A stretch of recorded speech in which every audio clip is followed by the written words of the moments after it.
Hi, and welcome to the Condemned and Happy podcast, a podcast for those struggling with religious trauma and those who care for them. Today's podcast is part two of our three podcasts with Lyn Smith Gregory, whose great uncle was Joseph Smith, the founder of the Church of the Latter-day Saints, also known as the Mormon Church.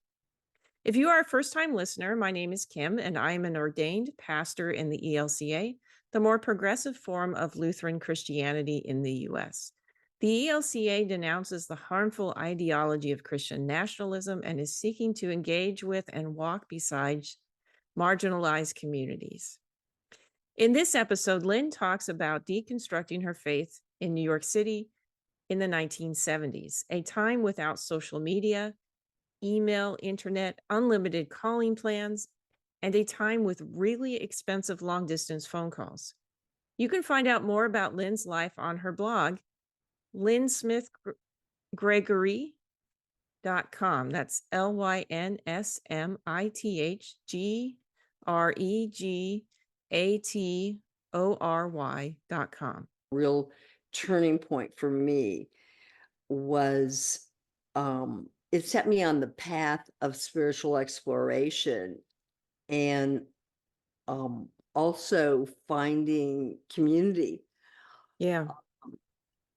And that was incredibly helpful. I started doing things that helped me get back in touch with my body and my true self, the self that exists in all of us. Yes.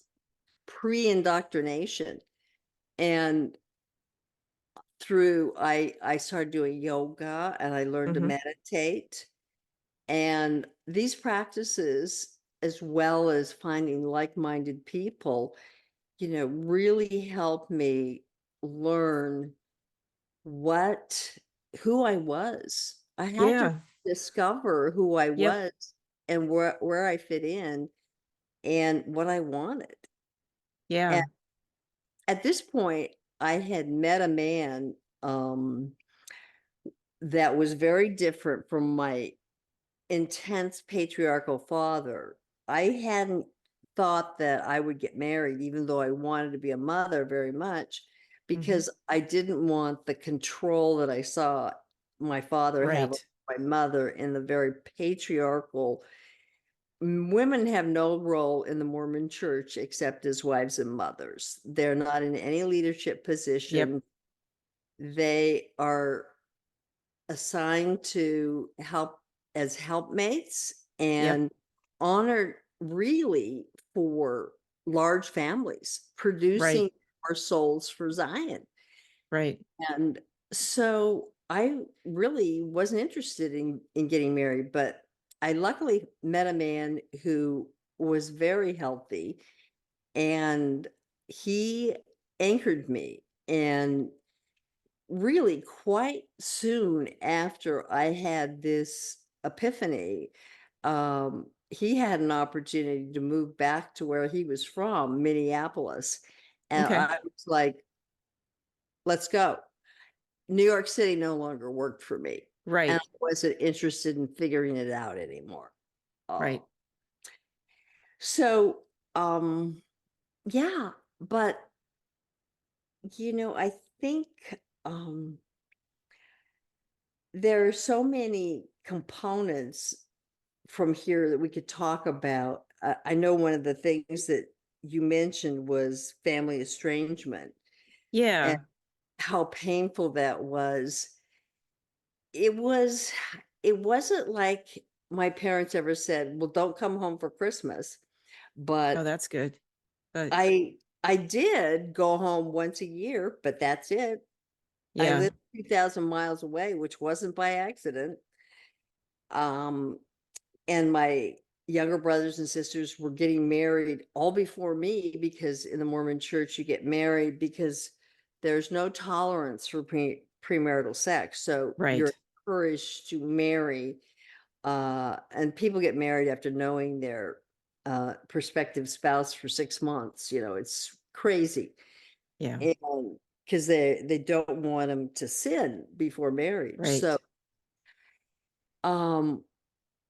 and I felt very removed from my family. And when Mhm. I came home, I was kind of held at arm's length, and I certainly wasn't on the pedestal anymore. No Right. one thought I had anything interesting to contribute, no advice. Nobody Yeah. was curious about what it was like living in New York City. They basically, I was a fallen heretic. I had Yeah. left the path of righteousness, and I was either pitied or blamed for, the assumption was that I didn't want to work hard enough to be a good Mormon, that I Okay. Yeah. to party or have an easier life. I wanted to Right. drink, I wanted to have sex, whatever. And these assumptions really hurt my feelings, because I felt like the bravest thing I had done was leave the Mormon Church. And they Yeah. saw it as the worst thing I had ever done. So that And we were so far apart from our yeah. perspectives on this. Um, but my older sister, who had gotten kicked out of the house, really got into trouble. And when she when she was uh at a rehab, there was a family week, and we were all invited to come and share what her drinking um had meant to us. Mhm. And in that experience, my little sister blurted out a secret that, and I'm not going to share what that is. I'll let you read that in the memoir, but it devastated my family. And all of a sudden, there was some interest in understanding my experience and my sister's experience. Mm. And because of that, the facilitator for Family Week suggested we get family counseling. Good.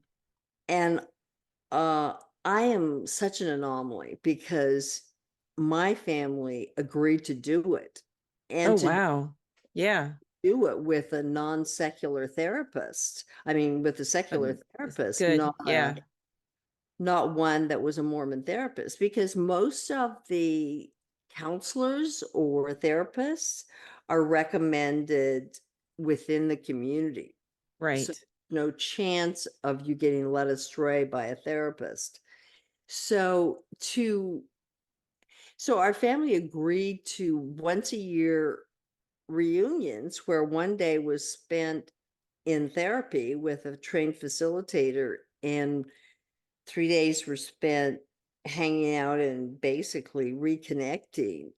And we learned some really important things that helped us build a bridge between our two worlds Mhm. and our ideology. How to speak respectfully, Yep. how to focus on common ground and Mhm. not, and we don't talk about religion or politics, for that matter, in my Yeah. family.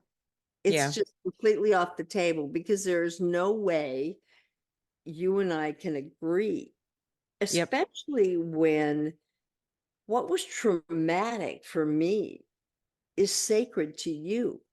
Yeah. Exactly. Exactly. Yeah. How do you have a discussion that can make any sense? Yeah. No, I have a brother who I'm not sure where he is on a spiritual journey, but had embraced Buddhism for a while. And then I have another family member who's deeply involved in the fundamentalist Baptist tradition. And that I can talk religion with the Buddhist brother, but not the other. And it's it's hard because um our family used to be able to talk about everything, but Exactly. that's not the case anymore. And you do need to have these boundaries to be respectful not only of them but of yourself, Correct. because you can't it would be nice if you could expect people in more of these conservative aspects of life to understand that their viewpoint is harming people, but that's just not something I think they can really grasp with, because especially for those who've come at this as an adult, they've chosen this way. They've been convinced it's right, and there's still that struggle with the rest of the family that isn't following their example. And for children who've been raised in that, some of them just don't see any other way of being. But for those who do have left, there's a minefield there. You've articulated a lot of that minefield, which is, what can you talk about? How do you talk to each other respectfully? And I'm And, really glad you got some counseling to set those boundaries. and I had also had some individual therapy Hmm. so that had unpacked a lot of what I refer to as religious related trauma from my Yep. childhood. Um, and learning to think for myself. Yeah. I think dialogue is especially hard when you're dealing with people who see their way as the only way. Yes. Yes. And Mormons believe that Right. completely, totally. And so there isn't room, like my philosophy is there's a lot of paths to God. There's a Yep. lot of ways to climb the mountain, and Yep. they don't see it that way. And so it's very hard when they're coming at it from this is the only acceptable answer, um, to Yep. have a discussion. Yeah, it is. You can't, because it's not a dialogue in exchanging, it's trying to convince you why you're wrong. And Exactly. that's very harmful. And Yeah. you're seen as wrong. Yes. There's an automatic judgment layer that's going on Yep. in the exchange that is very hurtful. Yeah. And one of the things we touched on briefly, um, was when do you decide whether or not there is a possibility of reconciliation or not? And I think it's important to understand whether or not there is a true invitation from both sides for a dialogue, an openness. Hmm. I think there has to be a willingness to accept some ground rules Yeah. for discussions or how we're going to interact. And sometimes the motivation is parents who want to see their grandchildren.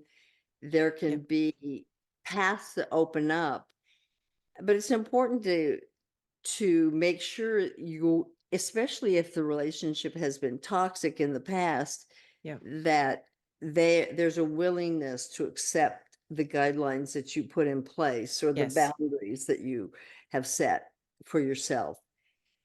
And if there is, then I'm hopeful. Yep. And one of the things I did was stop treating my family as one big homogenous group, but develop my individual relationships with each of my brothers and sisters separately. Mm. That felt easier and I got further. And then I Yeah. felt like I had more support uh, Hmm. in the whole, when I was together with the whole family, because I had repaired some of the less damaging relationships. Uh, Yes. and so that was helpful. I also think we realized by focusing on what we had in common, we were now all parents by the time we Yep. started reconciling. And we realized we wanted the same things for our children and that our dreams and our values were the same. You may Hmm. call it a belief, I call it a value, but Yep. essentially we're talking about the same thing. And we realized semantics had gotten in the way of clear communication Right. about what was important to us. And so that helped. And ultimately, we realized we are more alike than we are different. Yeah. Yeah.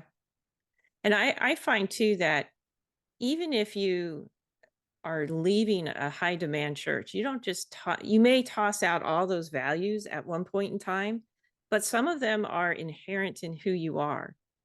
And You some know, of and them that are you don't want to toss out. right. They were valuable. They were a moral compass. Yep. And Uh-huh.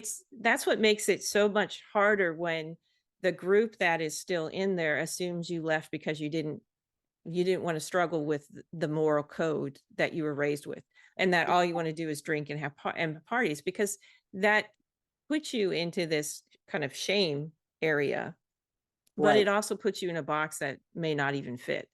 um And it my didn't. yeah, my experience with some people when they do evangelism is they assume that because I was brought up Lutheran, I have no foundation in church and I have no foundation with God. And I mean, I was literally told, and I was 19 at this point in time, that I was going to hell because of my baptism. Because these folks it was an evangelical group that believed that, you have to do baptism by choice. And I was baptized as an infant, and basically told me that I was going to hell with Mother Teresa. And I said, well, if that's the way God is, I'm glad to go to hell.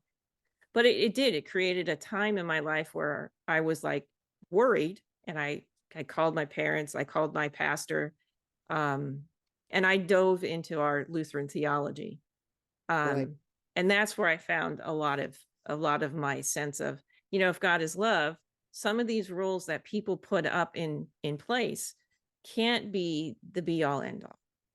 Because when Exactly. you see a person as an individual and you talk to them and you learn that they have values, but they may live life differently, then it really does put into this, well, how can I be so judgmental about them?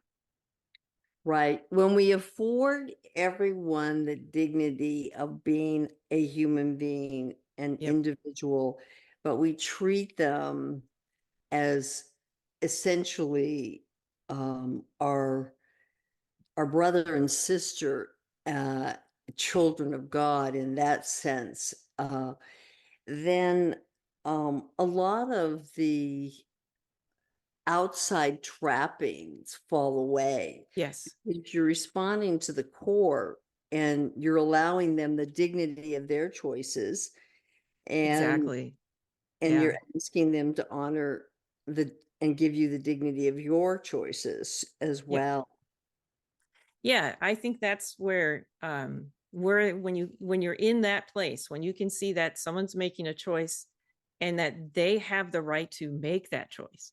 That's what's so frustrating about the current political climate with the Christian nationalism rise. Because Right. Christian nationalists do not accept that any other way is Christian.